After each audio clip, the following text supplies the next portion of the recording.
We can hear someone screaming as soon as we get off the elevator. At first, it's hard to tell what the person is saying. The sound swells and fades, a high-pitched moving ribbon of noise. But as we walk down the narrow hallway, my mother reaches for my hand. I can hear the word, out. And then, out of here.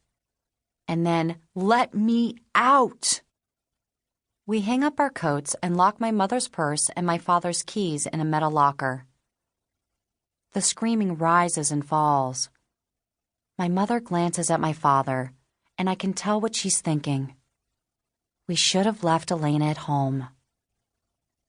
We have to walk through a metal detector. The button on my jeans sets it off with a beep, and a security guard with a sagging belly gestures toward me and waves a wand up and down in front of my stomach. "Any knives?" he asks. What? My brain is numb because of the screaming. Let me out! Let me out! Let me go! It fills the hall and seems to suck up the air all around us. "Do you have any knives?" the guard asks. "Anything sharp? Corkscrews, Swiss Army knives, nail files, knitting needles, razor blades, paper clips, scissors?" He looks tired. The bags under his eyes match the bag of his belly. "Not with me," I say stupidly, as if admitting that I have left my knife and scissor collection downstairs in the lobby. "All right, go ahead then." The screaming continues. We come to a door with a small window in it. The thick, heavy glass in the window is cross-hatched with wire. My father presses a button like a doorbell on the wall. "Can I help you?" A crackling voice emerges from the intercom. "For Dora Lint," my mother says, leaning forward on her tiptoes and speaking into the metal box by the doorbell. "We're her family, her parents and her sister."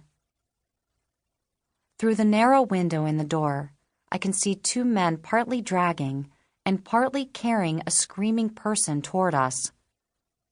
It's a tall, skinny girl dressed in gray pajama bottoms and a dark green t-shirt, and she is flailing with all her might, hurling her body back and forth, her long, wheat-colored hair whipping one of the men, who is probably twice her size, across the face.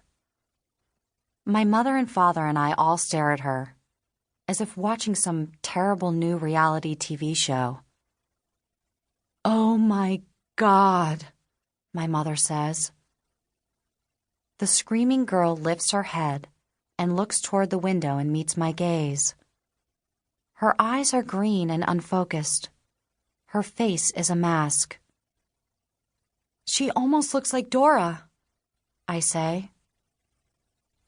And then my mother falls down in the hallway beside me, and the screaming girl on the other side of the glass is dragged into a room by the two men, who quickly lock her away.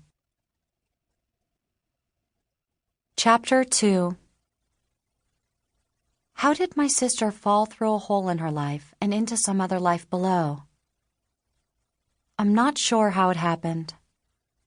Sometimes I still have trouble believing that it happened at all. Chapter 3. It was a regular afternoon after school in September. Dora was at the kitchen table dipping crackers into milk. She was the only person I knew who liked soggy crackers. "You're going to have to clear off the table soon," my mother said. "And put that box of crackers away. I'm making dinner." Dora kept dipping, up, down, up, another wet cracker. "We're having spaghetti," my mother said. I picked up my books and put them in my backpack. "Have you both finished your homework?" my mother asked.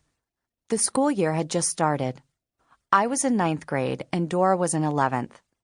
We were in high school together for the first time. "Not yet," I said. "I still have Spanish. I have to conjugate los verbos." "What about you, Dora? Do you have homework?" My sister shrugged in slow motion.